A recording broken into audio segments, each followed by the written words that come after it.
Vamsi arrest వ్యవహారంలో మాజీ మంత్రి అంబటి రాంబాబు వ్యాఖ్యలకు కౌంటర్ ఇచ్చారు హోంమంత్రి అనిత.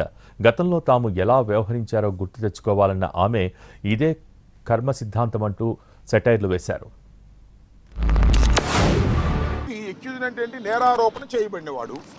నేరారోపణ చేయబడినవాడే తప్ప నేరస్తుడు కాదు ఎవరైనా సరే, ఇంక్లూడింగ్ చంద్రబాబు కూడా, ఎవరైనా జగన్మోహన్ రెడ్డి గారని ఏదైనా. అయితే అలాంటి వ్యక్తిని కలుసుకోవడానికి కూడా మీరు పోలీసులు ఎలవ్ చేయట్లేదంటే ఇది దుర్మార్గం, రాక్షస పాలన. దీన్ని మీరు దృష్టిలో పెట్టుకోవాలని డీజీపీ గారికి మేము ఇవ్వాలని ప్రయత్నం చేశాం.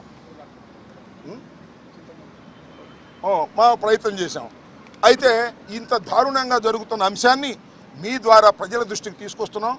డీజీపీ గారి దృష్టికి కూడా మా కర్మ ఏంటంటే కలవలేదు కాబట్టి మీ ద్వారా ఆయన కూడా డీజీపీ గారిని కూడా చూడమని కూడా మేము కోరుతున్నాం. ఈ రికమెండేషన్ కూడా ఎవరు తీసుకోలేదు, ఈ రికమెండేషన్ కూడా వారు చూడాలని ఈ సందర్భంగా నేను కోరుతున్నాను. అవసరమైతే ఆయన మళ్ళీ కోరితే డీజీపీ గారు కోరితే చదివి కూడా వినిపిస్తాం, ఎందుకంటే ఆయనతో కలుసుకునే అవకాశం మాకు కల్పించలేదు. రాష్ట్ర డీజీపీ గారు శాంతి భద్రతలు కాపాడవలసిన హెడ్ ఆఫీస్కి అపాయింట్మెంట్ ఇస్తే వచ్చాము, అయినా ఆయన కలవలేదు, ఏంటో మాకు అర్థం కాలేదు. డీజీపీ ఆఫీసులో మాకు రిప్రజెంటేషన్ ఇవ్వలేకపోయాము, ఇలాంటి మాటలు మాట్లాడుతూ ఉంటే కర్మ సిద్ధాంతం అన్నది నాకేదో గుర్తొచ్చింది. కొన్ని కర్మ సిద్ధాంతాలు కూడా ఉంటాయి కదా. లాస్ట్ టైం మీకు వాళ్ళకి గుర్తు చేయాలి, మమ్మల్ని కనీసం డీజీపీ ఆఫీస్ గేట్ కూడా ముట్టుకొని ఇచ్చేవారు కాదు. మా పార్టీ ఆఫీస్ నుంచి మేము బయలుదేరితే అక్కడ ముళ్ళ కంచె లాంటి వేసి ఇనుప కంచెలు వేసేసి పోలీస్ ప్రొటెక్షన్ పెట్టేసి మమ్మల్ని లోపల కూడా వెళ్ళకుండా కిలోమీటర్ అవతలే మమ్మల్ని ఆపేసే పరిస్థితి.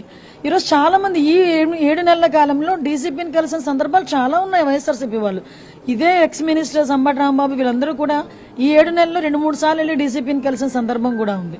నిన్న డీజీపీ గారు ఏదో బిజీగా ఉండుంటారు, అక్కడున్న వాళ్ళకి ఇచ్చి రావాలి, దానికి ఇంత రాద్ధాంతం చేసి మళ్ళీ పైగా డీజీపీ ఆఫీస్ను కూడా, అంటే వాళ్ళు బ్యాక్ ఒకసారి వెళ్ళి వాళ్ళ గతం కూడా ఒకసారి గుర్తు తెచ్చుకుంటా ఉండాలి. దాన్నే కర్మ సిద్ధాంతం అంటారు.